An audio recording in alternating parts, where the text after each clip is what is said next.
As you read this, you're not hearing true silence. The fridge hums. A car passes outside. Your laptop fan whines. You don't notice this noise because it never stops. But for 99.9% of human history, the world was different. The world was almost silent. No engines. No air conditioners. No hum of live, electrical wires.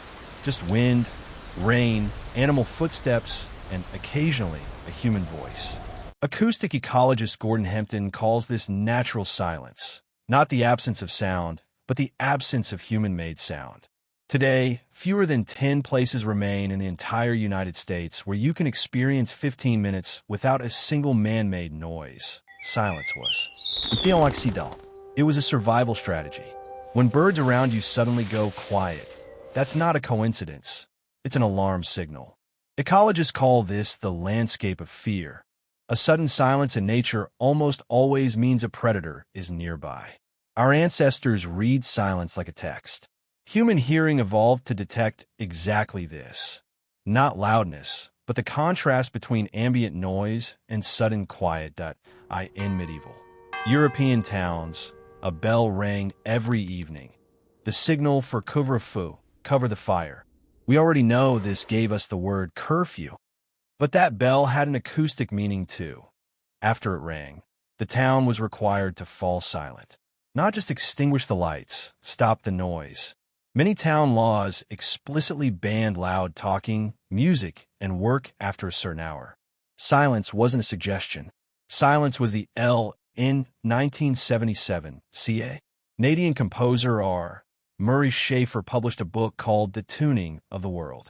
He was among the first to systematically record and study the planet's sound environment, and he coined a word that hadn't existed before, soundscape. Schafer discovered something troubling.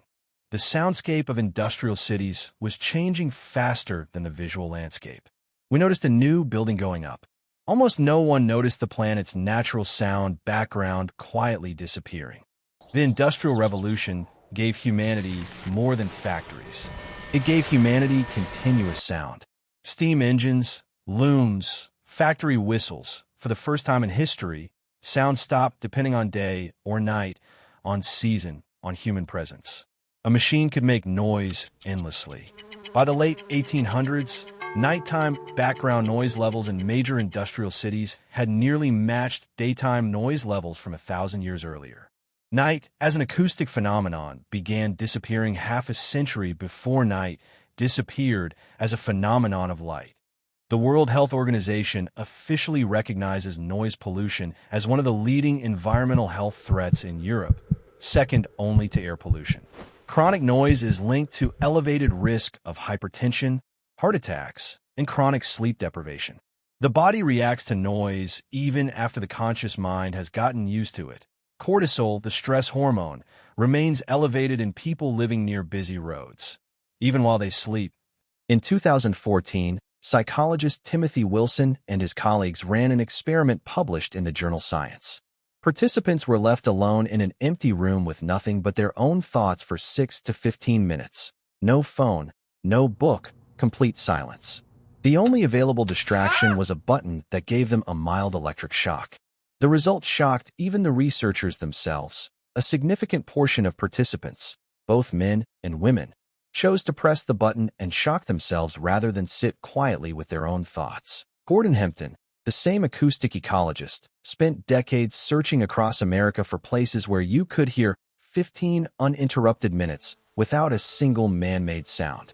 One of the few places left is the Hoh Rainforest in Olympic National Park, Washington. He named one tiny spot inside that forest, 1 square inch of silence, and launched a campaign to protect it. Not because it's quiet there, because it's still the sound of the planet as it always was. When researchers finally did place people in conditions of true silence for extended periods, something similar to the two-phase sleep story happened. The so-called default mode network activated, the same brain regions that switch on during meditation and deep self-reflection. In some subjects, after several days of silence, researchers even recorded growth of new cells in the hippocampus, the brain region responsible for memory. Silence turned out not to be emptiness.